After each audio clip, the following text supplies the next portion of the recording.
Hey folks, what is going on? Todd here. Friday night, chilling, checking out a few things.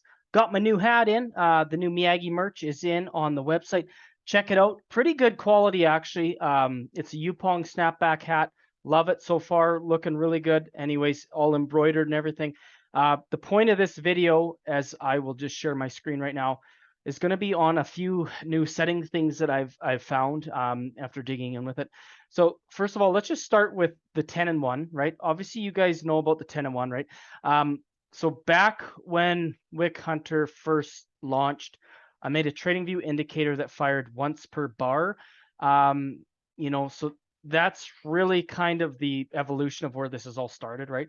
So once per bar is going to fire anywhere around here, like close to line touch of VWAP or anything like that. When you use once per bar close, yeah, you might buy the top of the candle, but you always get better signals, right? So you're going to buy here, you're going to get out regardless. You don't really have to worry about any of these wicks coming down, touching and getting out. So overall, when you're looking at Miyagi and the Miyagi suite, the back tester is going to be all about once per bar close. So anything shown here on the chart is once per bar close. So make sure you use once per bar close if you were expecting back test results, right? So let's just take a look at this. So this is the 1 minute time frame.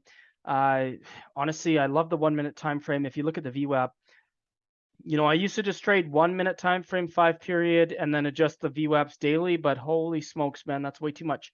So, excuse me, here we've got one long, one short, 5 VWAP period using EMA and VWAP. This is just, honestly, this is just the stock default settings using counter trend for EMA 14 and 50, VWAP sitting at, or sorry, this might not be the default. I can't remember if the default's 50 or 200. Anyways, whatever. And then add in the RSI. So that means that you avoid signals in these areas. So 30 and 70, realistically, the 70 mark is kind of speculative because things can just keep going past 100, right? So honestly, I would probably open this up a bit to 80. Leave this here. I'm just going to click save as default, move this screen here. So let's just take a look at these here just for analysis here. So this would be exactly what you'd be looking like for signals. So you long here candle top.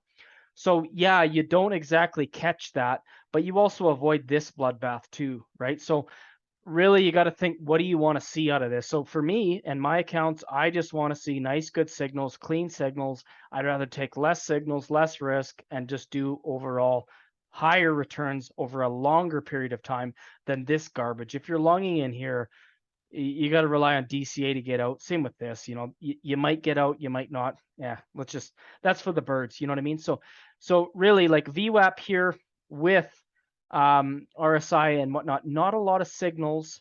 However, when things move, you get a lot of signals. That's where you can open up more pairs, right? So there's always something moving in the crypto space. So as you open up more pairs, you get more movement.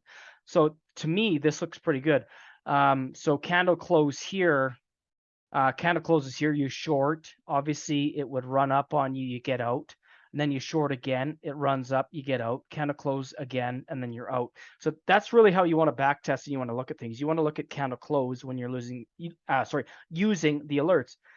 Especially like this, right? Candle close, so price runs up 0.39, dumps 0.4. So a take profit in 0.25 to 0.4 is probably going to fill, right? Same thing all the way up here. If not, DCA, you get out, right? Yada, yada. So that's kind of what I'm looking at for the 10 and 1 right now, which looks great. Honestly, this looks great. You're not going to have any issues with any of these VWAP signals at all, right? Now, where it really gets interesting is, so let's get over to the end of it. Let's see. So yeah, this might be here yet again. So you would short here, price runs up. You might need a little bit of DCA up here, get out, same old thing, but still 10 times safer than the original VWAP because honestly, you'd be shorting the sucker on the whole way up. Now, when we come over to the end of the line, let's see, not a lot of signals, right? So 10 and 1, focusing on better signals, higher quality signals, higher hit rate, yada, yada. That all looks good. Now, let's go back to the start and let me show you kind of what I feel like would run really good with STrend. So we're back over here. Going to enable STrend. So 1 minute chart, no long above AMA percent. So that's just a percentage above to filter and below. Enter and exit, not going to screw around with that one. And high time frame. So you're going to use the 5, 15, and the 30. Check this out now. So if we enable this, this is what you're going to be looking at. So you basically get your multitude of trend signals with trend coming down.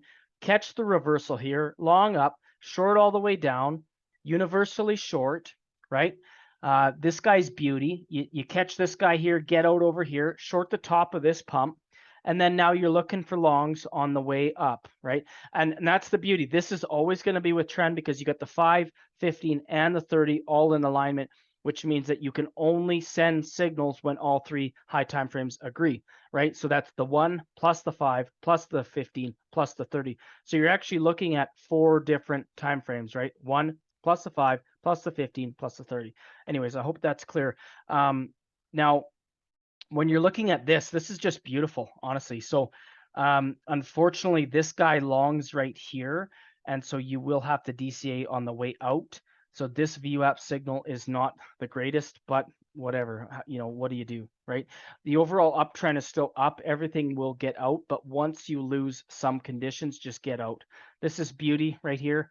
Gets out on this scam wick, call her good. Same with right here. You'd be out at anything about 0.2, 0.3%, etc. If not, throw some DCA on it, get out over there. So basically, that's kind of what I'm eyeing up here right now. But take this and then maybe scale it back a little bit further. So realistically, the 10 and 1 looks great. Not a lot of signals. STrend might add some more filtering to it as well. We'll see. But overall, this looks pretty good actually. Long up into here, which honestly, that's the thing. Some of these you might not take at the same time. That's where it might just be better to combine this into one singular indicator. And actually, no, sorry, this would get out. You would get out on this guy, so you would get out on that long. So you'd enter candle close, right? Price opens over here, dumps, add some DCA, gets out over here, right? You got trailing TPs, comes up, scales out a little bit higher, and then you look for shorts up here and get out. So that's kind of what I've been eyeing up here, is just reevaluating the old trend plus counter trend strategy, make it safer, make it better, get some better P&L, and just let her buck, run it for a long time. So I'm still kind of in brainstorm mode, but that is kind of what I'm aiming at here for everybody. And as you could see here, right? So you basically lose the you lose signals with this AMA, right? So if I go 7, you're going to have more signals in this area for sure, right? So let's just click OK. Yeah, so that's exactly what the point of this is to do, is just to avoid buying too close to a potential top. So I feel like just leaving this at 4, 5-ish. You're going to have to just kind of back test it. This is just kind of going off gut feel right now. I'll have to plug it into the back tester, but that looks pretty good to me. And then you're sitting flat and you're out on trend, flip to counter trend for the way up and then down, right? These all look pretty good. This one's a little dicey. You definitely have to DCA over here, gets out over here for sure, if not there. And then the rest of it's just kind of cut and dried, right? So anyways, long story short, that is basically what I am looking at here, and going to probably, I don't know, go through some back test settings, see what I can figure out, and then maybe combine them both into one singular indicator. That way you can kind of see how it all pans out. So anyways, let me know your thoughts, hit me up, send me a message, and we will chat with you guys later. And yeah, have a good night.